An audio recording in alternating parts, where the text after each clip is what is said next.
Welcome back, you beautiful bastards, to another week. Jerry, who are you talking to? This week, it's all about Dr. Christopher P. Brown. He's the man with the plan. He is. Education plan. We're talking about everything education. That's right. So he's actually a professor and researcher of early childhood education at the University of Texas at Austin. And it's just as impressive as it sounds. Mhm. He actually got his start with early education, teaching kindergarten, first grade, and I think preschool. Yes. But we'll get into that in the show, as you guys will hear, because we've already talked to him. We know he's cool. But his main thing is we're not teaching right. No. Now, we're not approaching education right. And I'm pretty sure Grizz is on board with me here. We totally agree. Yeah, look at me. I'm a big dumb monkey. There's no better advocate than this. That's right. So let's go talk to Chris.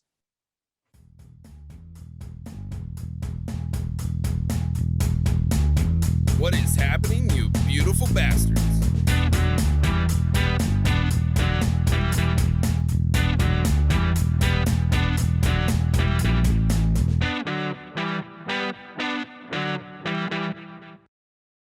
Hey, Chris, thanks for joining us today on the show. How you doing?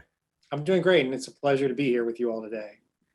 Well, we really appreciate it. And Andy and I both are parents. So what you wanted to talk about and what you specialize in is something that is pretty important to us. You have a storied, long history in education. Yes, I do. I'm a former kindergarten, first grade, and preschool teacher.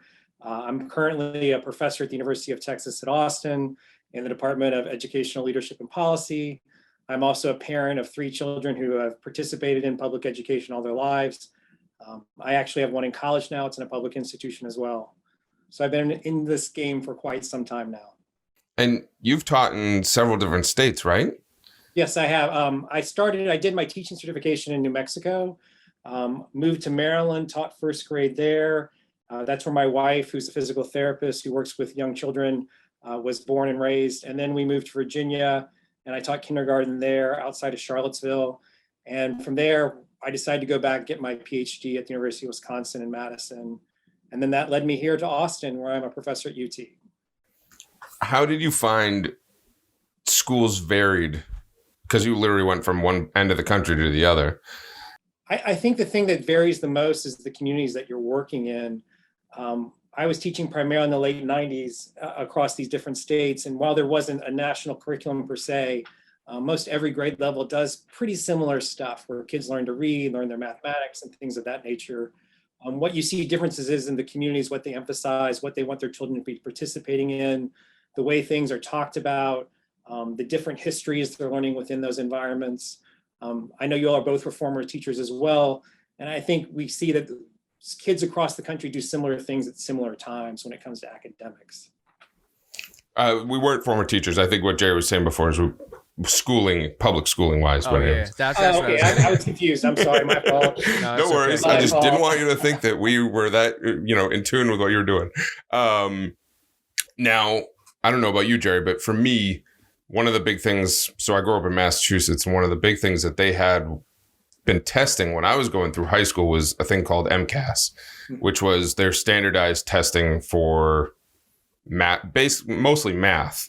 And nowadays that's evolved into a little bit more thing. And now that I'm in Rhode Island, we have RICAS and stuff like that, which for those of you who don't know, basically dictates a lot of how the schools get funded. So you've seen the birth of this, yes, and now sure. Where we're at now, what are your thoughts on how it's being implemented? Is it actually a good thing? Is it a bad thing? So it's a very complicated question. I'm in Texas, and what we have are considered high stakes standards-based reforms where kids' test scores can determine grade promotion in grades 5 and 8. Schools can be evaluated on how well their teachers do, and that can lead into the state coming in and taking over schools or actual school districts. I find those policies to be very ineffective and creating a lot of chaos and problems for teachers, schools, and families across the different contexts in which they live. I understand why we want to have accountability. We want to make sure teachers are doing a good job. We want to make sure kids are learning. But what it's become, particularly in the state that I live in, is teachers teach the test, which isn't about learning at all. I think that's all a real states. big struggle. But so teachers are teaching this test. How do we, and I understand it, just like you said, it's an accountability thing. It's a way to make sure that they're teaching the right things, but we're kind of tying their hands so they can't teach the way they want to teach, which might be the most beneficial way. As both Jerry and I, when we were in school, was not the time that we were ready to learn, or at least we weren't taught in a way that worked for us, right? We were taught to a test, and it pushed us through. And I'm sure there were times where either we or other people weren't ready to go through a grade that we went through, but it still happened anyways. Yeah, I had that same exact incident in my personal life. When I was in, I think it was 5th or 6th grade, I can't remember which. That was coming up close to when everybody was talking about the No Child Left Behind. Yeah. Which I think was a terrible idea, because I passed that math class with no idea how to do math. I don't even know how I passed it, because the struggles that came from getting pushed ahead anyway lasted until I went to college. So I actually ended up having to struggle through math in algebra and then pre-calculus until I was able to go out to college on my own and figure out what actually worked for me. But the actual standard system that they pushed me through, I couldn't even do multiplication, the tables, until like 10th grade. One, I'm sorry to hear that. That's not what we want to think about public education doing to kids. But I also think we have to think about, I think at a very fundamental level, we have to think about, what do we think the purpose of public education should be? I think right now, with all these standards-based reforms, with all this accountability, we simply look at children as outputs. We're not thinking about what we want them to be when they leave the school programs. Dewey's work, which was back in the 30s and a long time ago, he saw education as life, and he wanted to see schools as the preparation of children to become democratic citizens. And I don't think that's part of our conversation at all right now when we talk about public education. And so to do that, we have to tap into who children are and what they bring to school, the families and the communities that they live in. And it's a whole rethinking of what schooling should look like. Yeah, absolutely. That makes a lot of sense. So right now we have this metric to base school performance on, and it's all revolving around these test scores, which we know from countless years of research that test scores can fluctuate even between districts with the same curriculum. And it's a pretty unfair advantage for some schools over others. But if that's not working, and clearly it's not, what metric can we really use to determine what schools are working and which ones need help? Well, I think one thing is, I think we have to think more complexly about this whole situation and stop thinking about these larger picture items and start thinking about schools as these individual communities, and start thinking about what do these communities value and what do they want to see happening within those contexts. I am not against assessment. I think assessment gives us markers of where those, as you're saying, what schools are doing well, what schools are not doing well, and how can we support them. What happens in that environment we're in now is all we think about is that test.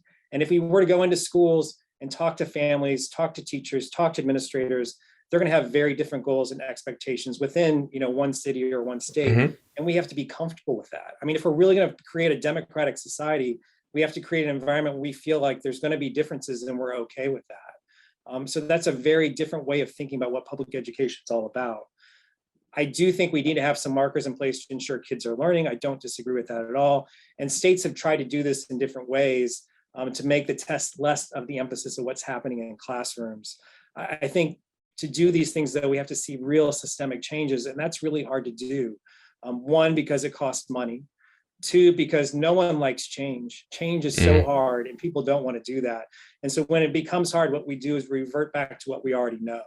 And that's really becomes troubling in my mind, because that just means we're going to keep perpetuating a system that doesn't work for a lot of kids and families. And so we have to be uncomfortable with this comfortable with discomfort so that we can move forward within this process and really start thinking about, what is it that kids want? What is it that families want? And what is it that, schools and teachers want? And how can we start to push forward in that way? In the work I do, I talked to this one policymaker, and she gave me this great idea. She's like, there's nobody at the state level that talks about what's happening in classrooms.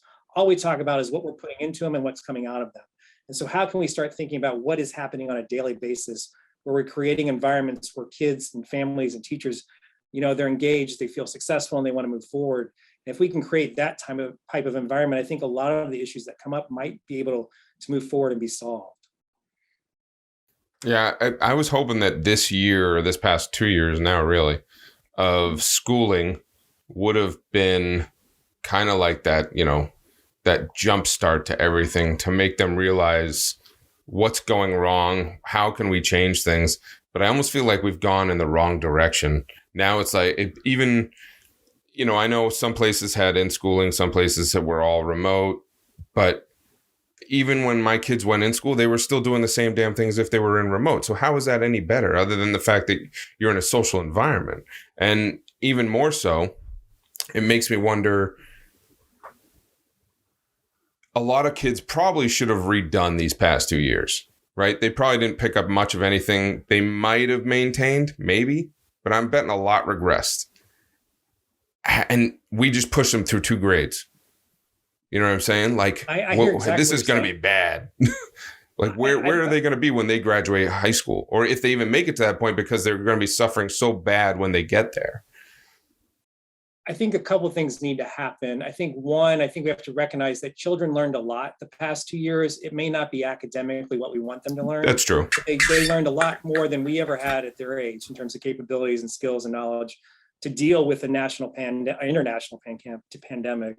I think kids are smart and capable and can catch up quite quickly if they're given the chance and the opportunity to engage in things that matter to them. I don't know if you all are parents, but if you are, you recognize kids learn much more quickly when they're invested in it. And I think I'm worried, my biggest worry about what's going to happen out of this pandemic is we're going to have all these kids come into school and all we're going to do is tell them what's wrong with them.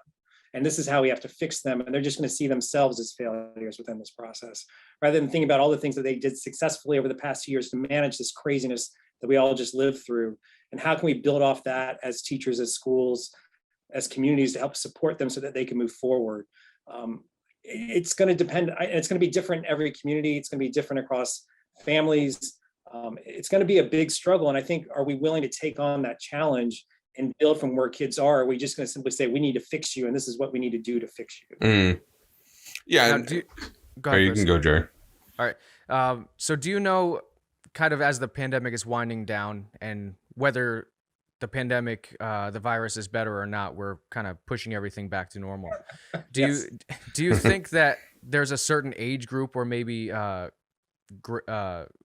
grade range where some students are going to be more affected than others? Like maybe college students wouldn't be quite as affected as like maybe first graders, for example. I think it's going to depend on the experiences the kids had for the past 2 years. If you were able to be with a family member or a pod of kids where kids were working together and moving forward with the curriculum, they're going to do well. If you were kids where your parents weren't unable, due to all the craziness of their jobs, their lives, what's going on, and didn't have many educational experiences, they are going to be at a different foothold than their classmates. And so I don't know. I think it's going to be a struggle at all grade levels. It's trying to figure out what kids did and didn't get over the past 2 years, and how can we build that up. I think there's moments in every part of learning where kids, if you miss, like you were talking about your own mathematics, if you don't get it when you're in 5th grade, how certain mathematics works, it's going to impede your learning the next 5 years. And so you just have to think about, what did kids get? What didn't they get? And how can we provide them with learning experiences quickly and effectively to help push them forward within this process, and do it in a way where kids are invested and motivated in that process. If we try to force kids to learn, they're going to resist. How can we help them, see this process as something that's going to help them accomplish their goals, their dreams, their hopes, so that they can move forward within education? Now, one thing that you specialize in more than others, it seems to be the preschool through 1st grade range. Yeah, early childhood education. Yes. Now, I don't know how it is down in Texas, but up here, it seems like, or at least to me, if you didn't have your kid in preschool at 3, almost immediately, you are doing them a disservice when it comes to kindergarten. Because what I had for kindergarten is now preschool. Oh, for sure. There's been academic shutdown, what Amos Hatch calls, where we're expecting younger kids to do more and more academics. I believe kids should have opportunities to enroll in preschool and go at it, starting at 3. I'm not saying kids have to. I think a lot of families can provide their kids with the learning experiences they needed to be ready to go into kindergarten and be successful. It's just a matter of what's available and how they're being supported within that process. I do argue, I think kids need to have opportunities to learn from other adults if they haven't gone to preschool, They also, I think, should have opportunities to participate in environments like sports or choir at your church or whatever it may be, where they're being taught by another adult so that they're ready to get into kindergarten and be with other people and having someone else tell them what to do, or not necessarily tell them what to do, but giving them learning experiences that guide them forward so they aren't always dependent on their parents for that process. I think we do have to recognize, though, what kindergarten is today is not what it was in the past. No, not at all. And that's a big shift. Yeah, I've actually seen the shift myself, because I have siblings that are significantly younger than me. So when I was working my way out of high school, a lot of them were still in elementary school and just coming out of that. And now my daughter has just finished her second year of kindergarten, because the way that the system seems to work, especially here in Connecticut, is you get the option of going into kindergarten a year early, or at what I guess would be a standard age, but it's kind of encouraged to do it a year early. Now, for my daughter in particular, she was roughly a year younger than everybody in her class, and socially she was fine, but clearly she wasn't ready to actually focus enough on the class to pass that curriculum. And we've found that it was much better for her this year, because she was able to fly through everything and she was actually able to focus on it. That was the biggest change for her. And, the curriculum was much more strenuous than what I saw my younger siblings going through. Oh, for sure.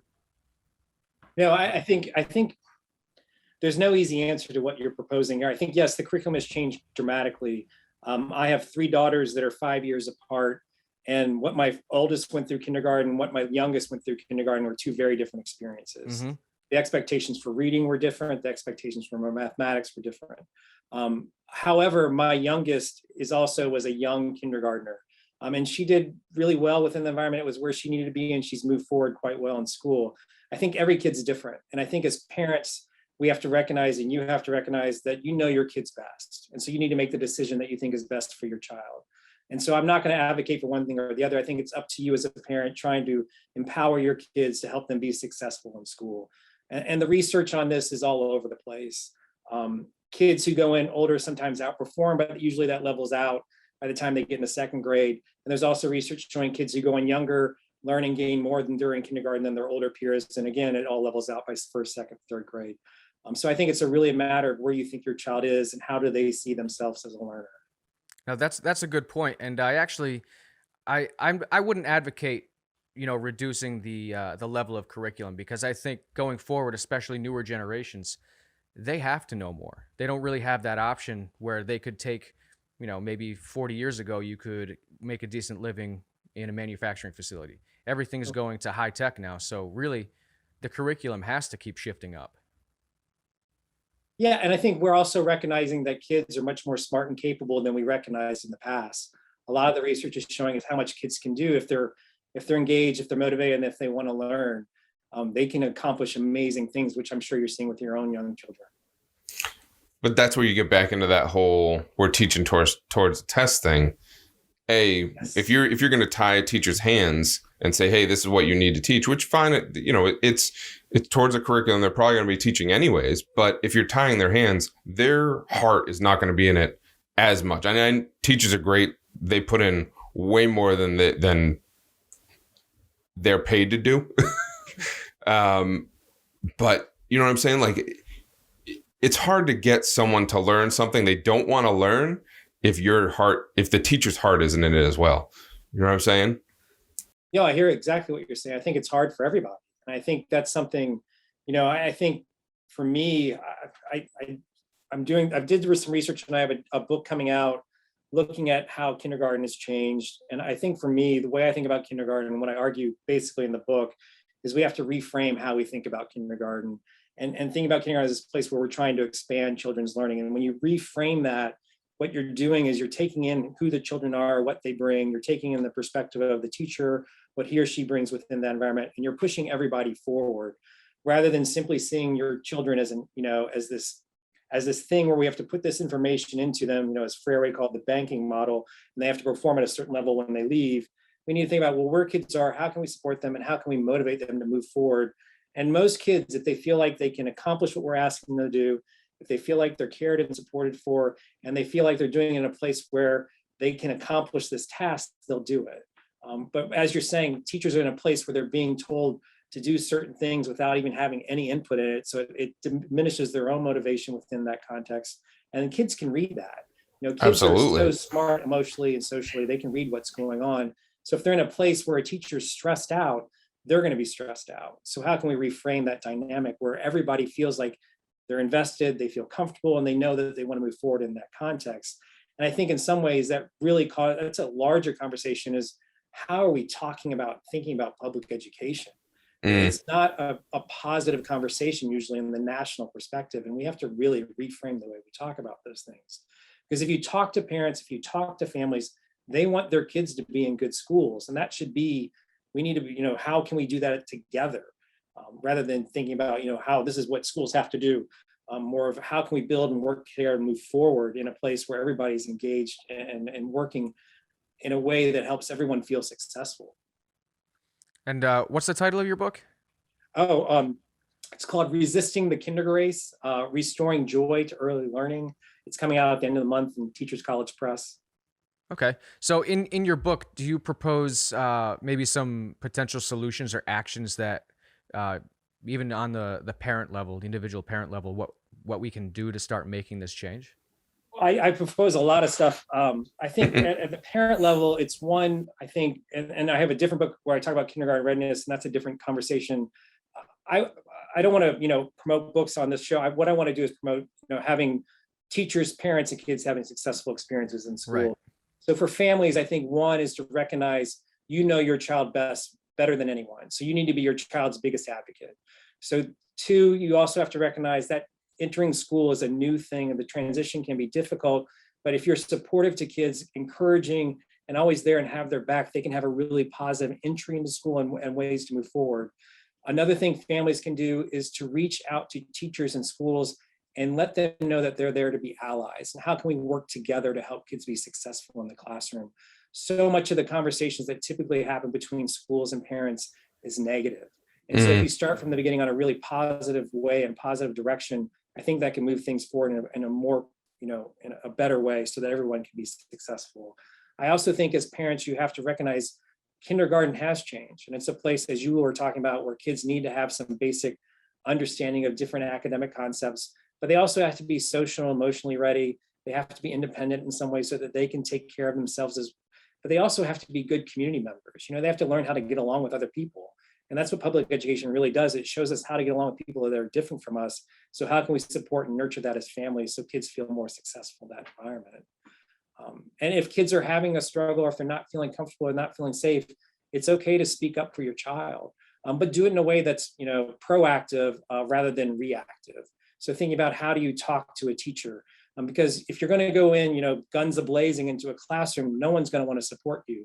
But if you go in saying, I'm noticing these things, how can we work together to help my child be successful? I think the school environment's going to be much more open and ready to talk to you about those things as you go forward. I know from my experiences this year, so I have 3 children, and my oldest son, his teacher, 0 communication across the board. Couldn't even really reach her if I wanted to, right? Didn't have her email, nothing. And if I did, I got nothing back. Where my daughter's teacher, well, it is what it is, right, at this point.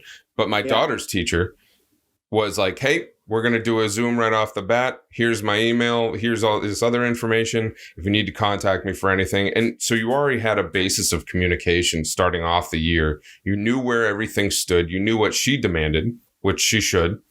And you had something to go off for the rest of the year. And the rest of the year was great. Oh, now, sure. There were times where, all right, if my daughter struggled a little bit, like she could contact me easily and say, hey, we need to work on this, or, can we work?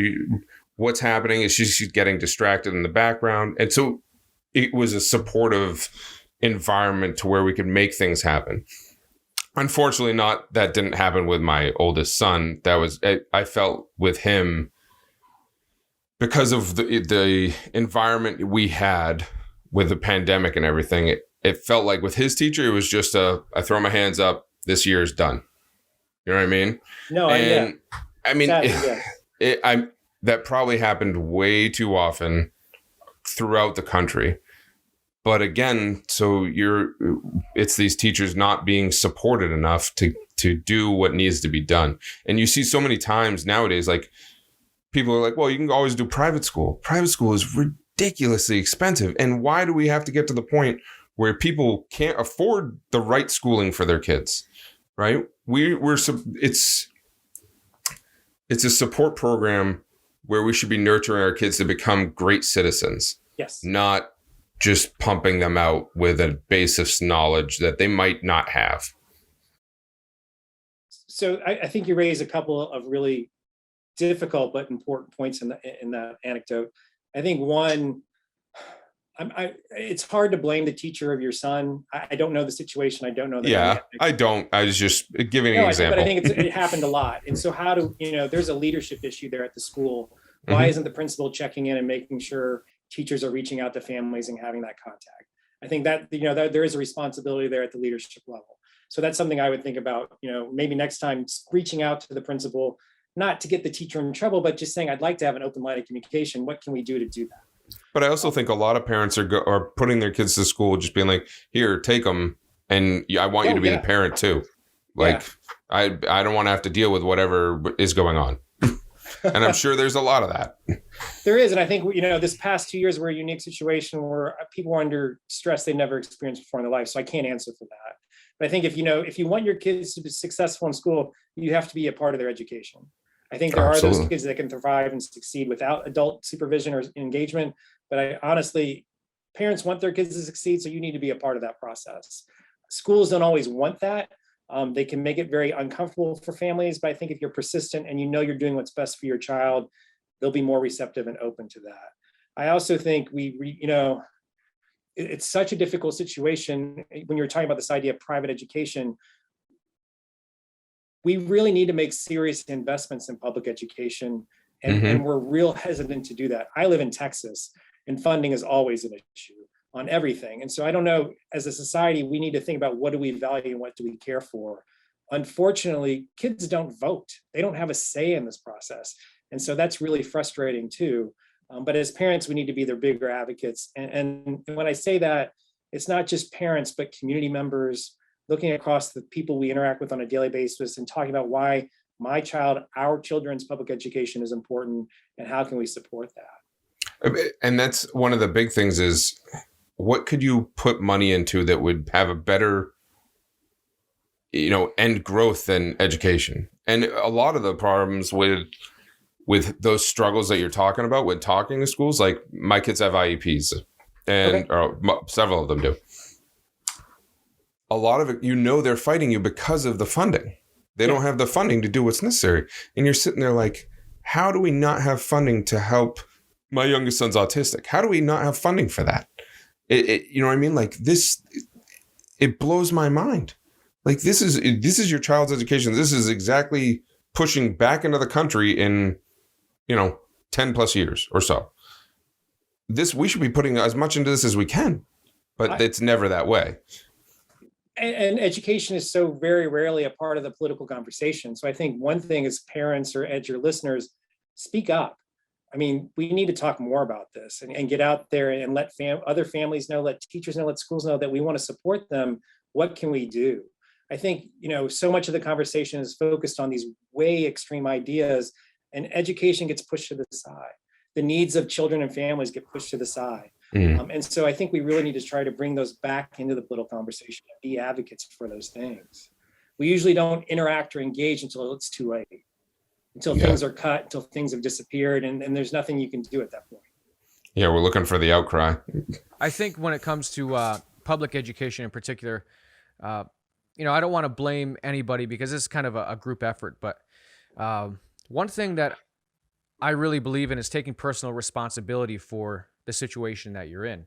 And we know that public education is not as good as it should be. So one thing I do personally that I think is a great idea is you have to really understand where your child is strong or weak in their education. And when you approach a kid, and you can correct me if I'm wrong, but this has worked for me, they aren't really good at communicating, especially when they're in elementary school. So I found you can't just say to your kid, hey, what's wrong with school? Why do you suck at this class? That's not going to get you anywhere. So I've found that reframing. Yeah, I'm sure there's parents that do say that, and I guarantee it's not going to get them far. Yeah. So what I tried doing, which actually worked out really well, was I reframed the conversation for my son in particular, because he's now going into 6th grade. And I would basically ask him just open-ended questions about school, things like, what do you like about it? What do you think is wrong with school? If you could change something about your school, what do you think it would be? And that made a significant difference in me understanding where he was struggling, because he doesn't know really what the structure is supposed to be. So he's not going to be able to say, the way they teach that multiplication, I can't follow that. So I've found taking that personal responsibility and going the extra step, it made a significant difference in his success going forward. And it also, I think, probably made a significant difference in the relationship you have with him. I think that's really important. I think as parents, one thing I've always worried about, are my kids happy at school? And if they're not happy, what is it? So how do we get it? And the questions you asked are great. I think one thing also you might want to add, or your listeners might want to think about too, is recognizing that we all have growth areas. We're always trying to develop things. And sometimes kids are afraid to share where they see their struggles being, because they worry they have to be perfect or meet mom and dad's demands. And I think if, as the parents, we can show where our struggles are, the things that we're still trying to get better at. And if you ask my wife, she can name millions of things for you that I'm still trying to get better at.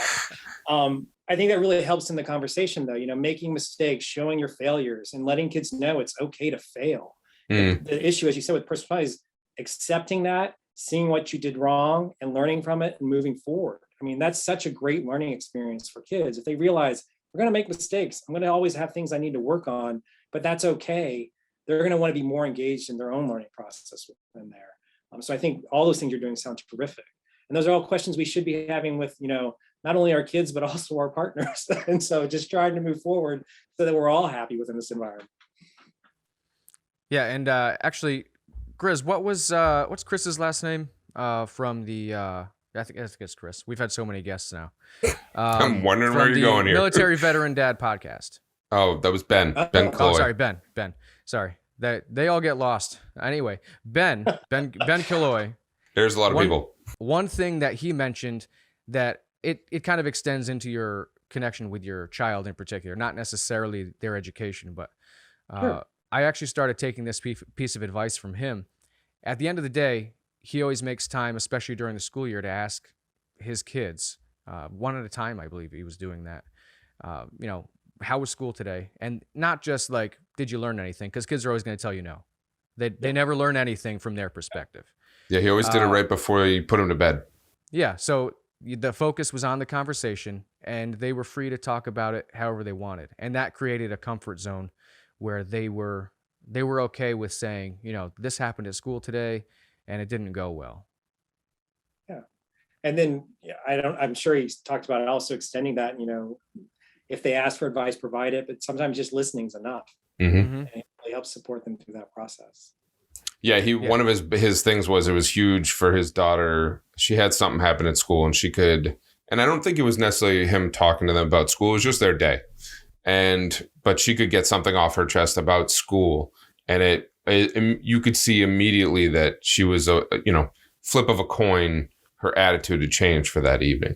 You know what I mean? Before, she was depressed. She was, down in the dumps. And then afterwards, she was feeling a lot better with it. And I mean, that's a societal change that we need to make.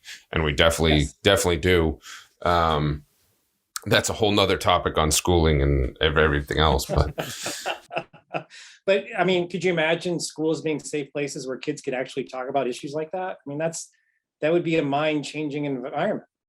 Yeah, I'd like to believe that teachers have that environment for the most part, but getting kids on that level, that's another beast. I don't know if you can ever win that battle, especially in the high school range, middle school range as well. I think though, but if so me being an early childhood person, I would argue if it's something that kids experience from day one and they continually experience as they progress through school, it would be a different environment. That's true. And hopefully, I mean, I'm excited to see, with the changes that we have made, where kids are going to be different for, Jerry and my kids aren't in high school yet. Okay. How much different is it going to be from what we saw? Or is it going to be a lot? Or is it just going to be, oh, yeah, that's the same story, just 20 years later, 30 years later, you know? Hopefully not. Hopefully not. Yeah. Now, one thing you mentioned that I wanted to get back to is your view on education is it should be, the goal should be to create good democratic citizens. Yes. And I would say so far we're not doing very well with that. But I would like to know actually what is your vision of that? What does it look like to you? Do you mean at the school level, the classroom level, at the child level? I get we can kind of cover it all. I mean, let's focus really on how we're teaching these kids and what we expect, what we should be expecting when they come out of the education system. So one thing I think we need to think about is we need to expand what we expect to be the types of learning we should be seeing in school. It shouldn't just be academic, but it should also be sociocultural, learning about the community we live in and how we can support each other in that way. It should also be emotional, as we were talking about our feelings. How can we support kids so that they can feel successful, how they can learn to fail and move forward within that environment. And then we also have to create an environment that is more democratic. Right now, so many school environments are simply teachers telling kids what to do. And when you have that in context, how do you learn to be a democratic citizen when you've never had the chance to exercise your own voice, even in your own classroom? Yeah, you're just rebelling. We need to think about. I also think we need to think about what is it, how are we teaching kids within a learning environment? There's a lot of research showing a lot of classroom environments are not always happy places. It's just teaching kids basic skills and correcting them, rather than trying to create environments where kids have what I call more choice and voice in their learning. And there are different ways you can do that in curriculum. That's a larger, bigger discussion. The other thing I think we need to think about is what role is assessment taking on in our school? Is it simply something we're using to punish, or is it something we're using to help understand where our kids are as learners and how can we use that information to push them forward? And I also think we have to think about what is our attitude towards each other and towards the children in our classroom. Are we seeing kids in a very fixed way, as Peter Johnson and others talk about, or do we think more dynamically where we're seeing kids, we expect them to grow and learn and develop, and this process is never ending. So that really changes the way we think about what's happening.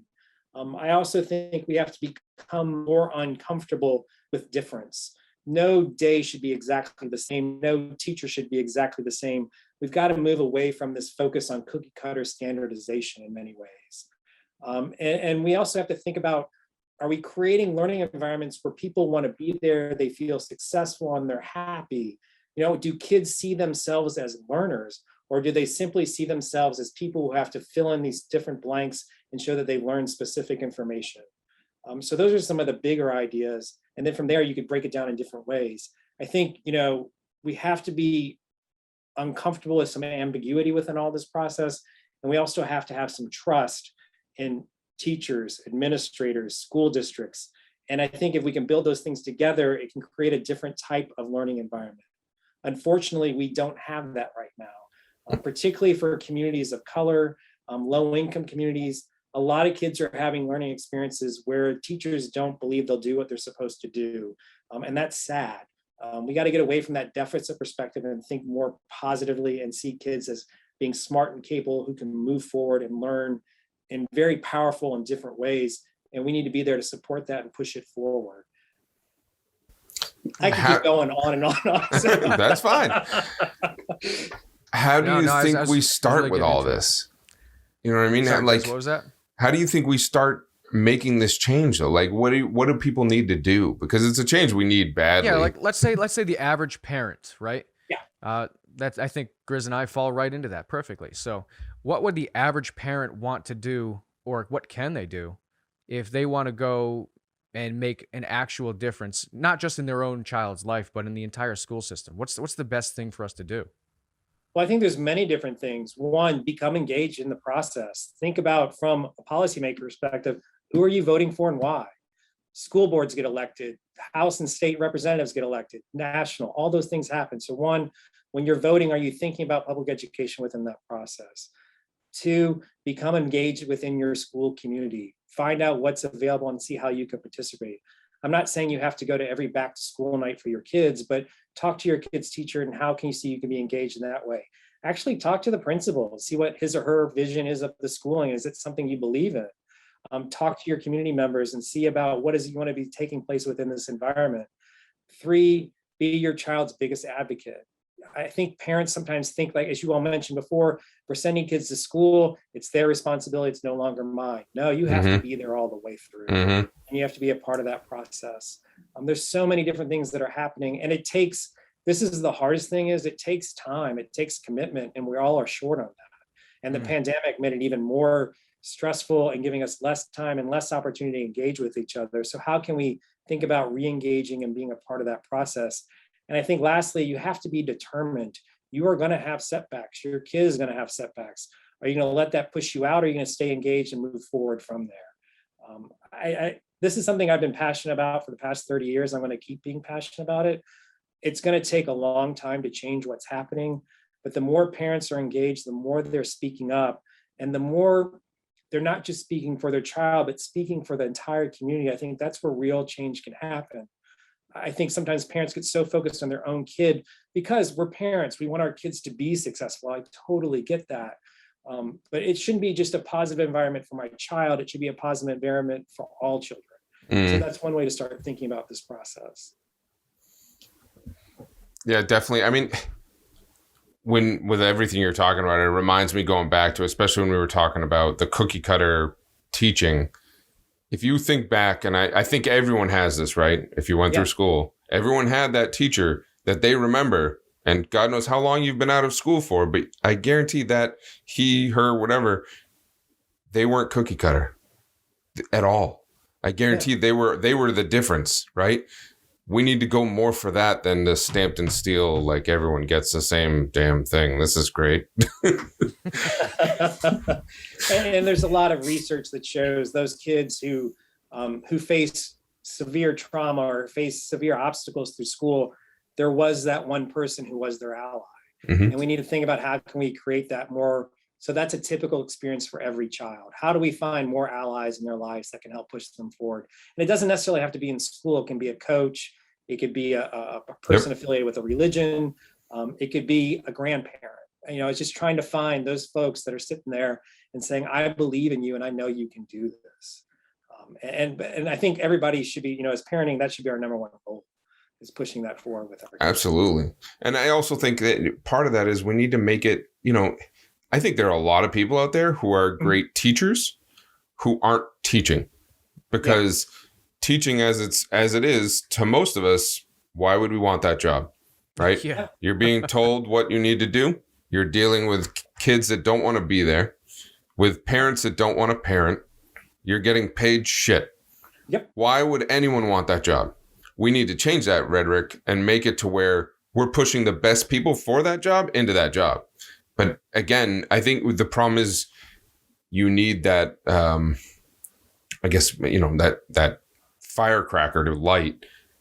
And unfortunately, it takes a lot of the media, I think, to be, what's hot at the moment. You got to catch that wave and ride with it. And what's going to start that wave? It's always great for parents to get active in their kids' education. But is that going to make it to where all of a sudden we have policy change? I mean, that's the long haul.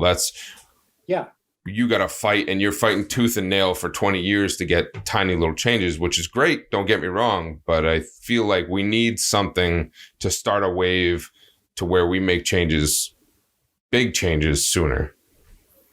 I think there are small instances of big change in different places where parents have banded together and moved forward.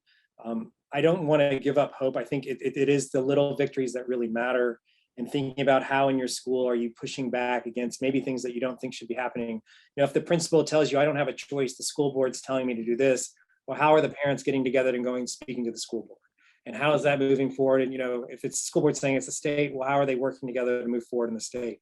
I think there's a lot of people that are interested in this type of change. It's just a matter of getting them to collectively work together.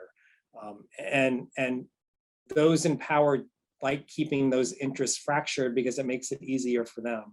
So we have to think about how you can move forward more collectively to push for the change you want to see taking place. And it can be done, but it's hard. It is, and it's very, Mahoney, a policy guy, talks about how it's much more evolutionary rather than revolutionary. So how can we keep pushing this forward so it changes for the better? And I mean, as a parent now, it's hard as well because, you do your 9 to 5 job and you get home and now you got to be an advocate for your kid and go fight that battle, which is exhausting, but it needs to happen. No one else is going to do it for you. No. Now, Chris, let me ask you something. Maybe it's just like a personal opinion type thing. Like most people, I'm resistant to change. I try to do it when I have to, but so far, I have not been happy with Common Core. How do you feel about that? Well, I live in a state that doesn't do Common Core. So it's not even your problem. See, I don't have a problem with Common Core. But Common Core, your Common Core math, like the biggest thing is they're doing it to how you would do it in your head without a calculator. That's what it changed to. The problem is I think you and I learned a different way, so we're automatically go, that's stupid. I don't like it. Yeah, that's what I mean about the change thing. Yeah, no, I mean, we all think we know what's, how to learn and what's best for our kids. I think there are people trying. Common Core was try to create, the idea behind the movement was try to create a common curriculum across this country to ensure all kids are being successful in school. Most every nation outside of the United States has some type of common curriculum. And so this is what this movement was trying to establish. In thinking about how best to instruct it, that's a different conversation. But I think we have to recognize people spend a lot of time and a lot of energy in trying to create a document that would serve the most kids in the best way humanly possible to push them forward. What it takes is a lot of smart, capable teachers to do that. And it also takes families willing to work with their kids to help push them forward in the same way. But getting at kids understanding the basic concepts of how math works is really important. So when you get to 5th grade and you aren't sure what you're learning, you can take a step back and recognize this is the process of how we get to this point within the environment. I'm not advocating or speaking against Common Core. I don't know enough about it because I haven't lived through it personally. But I think I understand the intention behind it. And I think we have to recognize Common Core is an example. That's a big change. And people were really resistant to it. States pulled out of it. People didn't want to do it anymore. So with any type of education policy change, it's going to be different. And people are going to be resisting that, and they're going to be speaking against it. And if we're really thinking about, we have what is best in our hearts for kids to move forward and be successful, we're going to have to, bite the bullet and move forward and think about how can we make sure kids are being supported, how teachers are being supported, how schools are being supported, and how can we make sure this continues to go forward? Because policymakers, honestly, are just thinking about the next election. They're not thinking about big change. As I say, kids don't vote, so kids don't even matter because they're not going to change their next election. So how can we think more systemically and move forward with it? Well, the Common Core, obviously, it kind of fell apart. So, like any good American idea, it was a great idea with, poor execution. So yeah, I kind of like the idea because it's a good idea on the surface, but you're not even doing it in Texas, so it's not really it's not a Common Core if we're not all doing it. It's just I wouldn't call it a failure. Just we're not there yet with that. Oh, I mean, education reform is littered with failures, so it's just it's just part of the process. Yeah, but that's the thing. You got to try new things. Got to keep it rolling. And what works, what doesn't work, and we'll figure it out. Yeah, for sure.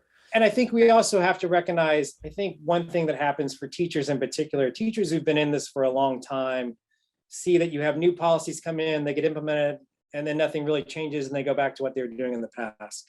And so it's a hard buy-in for those who've done this for quite some time. And if, sustained change takes time, it takes effort, and it takes commitment. And that's a big thing to do and accomplish. And if you don't do that, what you do is you just revert back to the mean and do what you've always been doing. And so I think these are not easy challenges. And education is one of many other fields that needs, real change. Healthcare, for example. And so it's one of those things that we have to really, where are we as a citizenry? How are we committed to this? And how do we want to move forward within this process? And it takes people who are passionate and caring. And it also takes mentoring for new people to show them what they need to be doing. And it takes time. And without those things, nothing is going to change. It's just going to be the same thing. And it's frustrating. Yeah, absolutely. Yeah. I like all your thoughts and your ideas and how you view everything. I think it's great. So let's throw a hypothetical at you for a second. Let's say tomorrow tomorrow you wake up and you've been appointed Dr. Christopher Brown, Supreme Leader of the U.S. Perfect. So you can make any decision you want regarding education systems in the United States. What are the biggest things that you'd want to do? What would you do to make it as good as it can be in this country? So there's many different things. One, I would get rid of the high stakes from education. I think we need to change the conversation around assessment and accountability. Two, and I think you all brought this up already, we need to rethink how we think about teachers as professionals. We need to change that conversation to make, if you want to make systemic change the way we think about teaching. I think that's, a teacher is a very powerful, the most powerful lever in a child's education. And then I think third, I think we have to think about learning in a different way. I think right now our focus on kids and learning is all on outcomes. As I keep saying, we need to think about more, how are we preparing the next generation of democratic citizens? And so that's got to be the conversation that leads it all, is how are we creating the next set of people who are going to take over this country, rather than how are we creating kids who score high on tests? Yeah. I mean, that's a totally different conversation. And I think the last thing is, and this is just, we're going to talk about all kids, no matter where they come from, how they've grown up, as being smart and capable. We're no longer going to think about them as simply as deficit perspective, but all kids can do well in school. And you better believe that if you're going to go into this profession. Absolutely. So there it is. Reframe your thoughts, get involved. And give me lots of money. Totally teasing. But it will take a serious financial commitment. There's no, you can't do this cheap. But like we talked about, if you're not going to get the good people if you're not willing to pay for good people. Yeah. That's no matter what field you're in. No. And it's funny how in certain fields we have no problem paying top dollar, but when it comes to public education, let's do it cheap. Which in the end, it's a great infrastructure to buy in on. Yeah. Like, because that makes all the other infrastructures better. Exactly. Yeah, but the most important question is, by smart, capable people. The most important question here is, though, when are we just going to say screw it and get the imperial system going? when are we just going straight to metrics? Please don't say that. One major issue at a time, Chris. One at a time. Yeah. Listen, the rest of the world uses it. We're the only ones still sitting with inches and feet and miles. No, it's crazy. It is actually, you are correct. Why can't we all have it'd make life easier for so many people. We'll get there. It's just God knows when.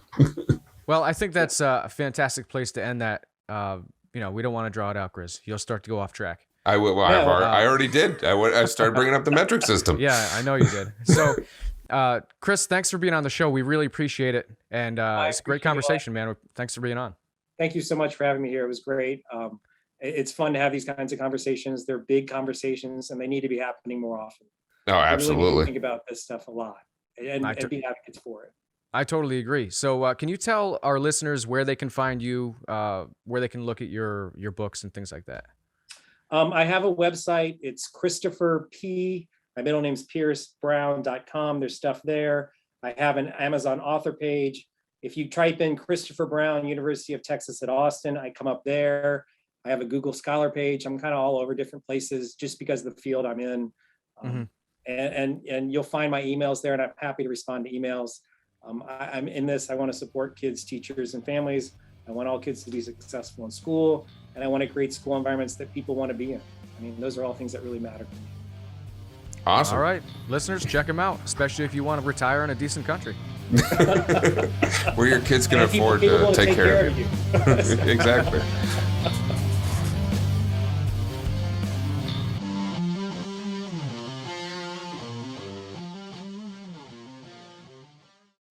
I liked it, Chris. What'd you think? It was good. I enjoyed talking to him. He's a very smart individual. Yeah, it's always fantastic talking to people smarter than us. It makes life much easier. Yeah, there's a lot of them out there too. It's a low bar. So we hope you guys actually got a lot out of that, especially if you have kids, because it's really a big deal. It matters a lot. Don't have kids. Yeah, like I said in the show, if you don't have kids, these are the people who are going to make the decisions for you when you're too old to do it. Yeah, if you don't put into other people's kids, you're going to end up with a bunch of fucking shitheads running around screwing up the country like you do now. Exactly. So go check him out. Tune in next week because we got another fantastic guest. Thank you again for listening to Beautiful Bastards Podcast. Please take a few minutes to give us a rating on iTunes. It's a major part of what keeps this lunch lady cooking. And it helps us keep the lights on so we can bring you new content. Remember, you can listen to us on Spotify, Apple Podcasts, Google Podcasts, our website, anywhere else you stream your content from. If you enjoy the show, you can find all our links at linktree/beautifulbastards. Or you can check out our website, beautifulbastardspodcast.com. And now YouTube. Smash the like and subscribe. Who is your daddy and what does he do? My mommy says my daddy's a sex machine. Perfect.